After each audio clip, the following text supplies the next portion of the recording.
Hybrid মাগুর মাছ সম্পর্কে। এই হাইব্রিড মাগুর মাছটি যে কোনো পুকুরে চাষ করতে পারবেন, যেমন ভালো মানের পুকুর, ময়লা আবর্জনা পুকুর। এটি আপনি যদি ভালো মানের পুকুরে চাষ করেন তাহলে আপনার এটি ভাসমান খাবার খাওয়ায় চাষ করতে হবে। আর এটি যদি ময়লা আবর্জনা পুকুরে চাষ করেন তাহলে অল্প খরচে চাষ করে স্বাবলম্বী হতে পারবেন দ্রুত সময়ে। যেমন এই হাইব্রিড মাগুর মাছটি রাক্ষসী জাতীয় হাইব্রিড মাগুর মাছের পোনা। এটিকে যত বেশি দ্রুত বড় করতে চান তাদেরকে ময়লা আবর্জনা এর প্রধান খাদ্য হচ্ছে মরা মুরগির লিটার ইত্যাদি পান্তা ভাত, যত পচা জাতীয় খাবার আছে, গরুর লিটার, গরুর নাড়ি ভুড়ি, যত পচা জাতীয় খাবার আছে হাইব্রিড মাগুর মাছটিকে যত বেশি খাওয়াবেন তত দ্রুত বৃদ্ধি পাবে এবং বড় হবে। এই হাইব্রিড মাগুর মাছটির সাইজ আপনারা দেখতে পাচ্ছেন 2.5 থেকে 3 ইঞ্চি সাইজের হাইব্রিড মাগুর মাছের পোনা। আপনারা দেখতে পাচ্ছেন এক সাইড হাইব্রিড মাগুর মাছের পোনা। এটি আপনারা যারা অরিজিনাল হাইব্রিড মাগুর মাছের পোনা খুঁজছেন তারা অবশ্যই আমাদের স্ক্রিনে দেওয়া নাম্বারে যোগাযোগ করতে পারেন। এই মাছটি আমরা সারা বাংলাদেশে অক্সিজেনের মাধ্যমে হোম ডেলিভারি করে থাকি।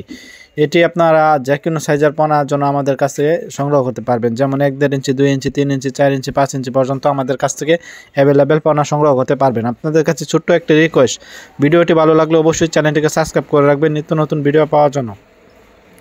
ভিউয়ার্স, আপনারা দেখতেই পাচ্ছেন এক সাইড হাইব্রিড মাগুর মাছের পোনা। এটি পুরা 2.5 থেকে 3 ইঞ্চি সাইজের হাইব্রিড মাগুর মাছের পোনা। এটি ভালো জাতের ভালো মানের পোনা।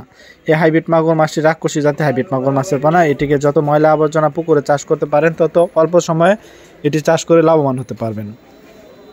এই হাইব্রিড মাগুর মাছ চাষ করলে পুকুর কোনো প্রস্তুত করতে হবে না। যা কোনো ময়লা আবর্জনা ভালো পুকুরে ছেড়ে এটি আপনারা প্রথম দিন ছেড়ে আপনারা এই মাছটিকে কালচার করার মতো আপনার প্রযোগিত করতে পারবেন।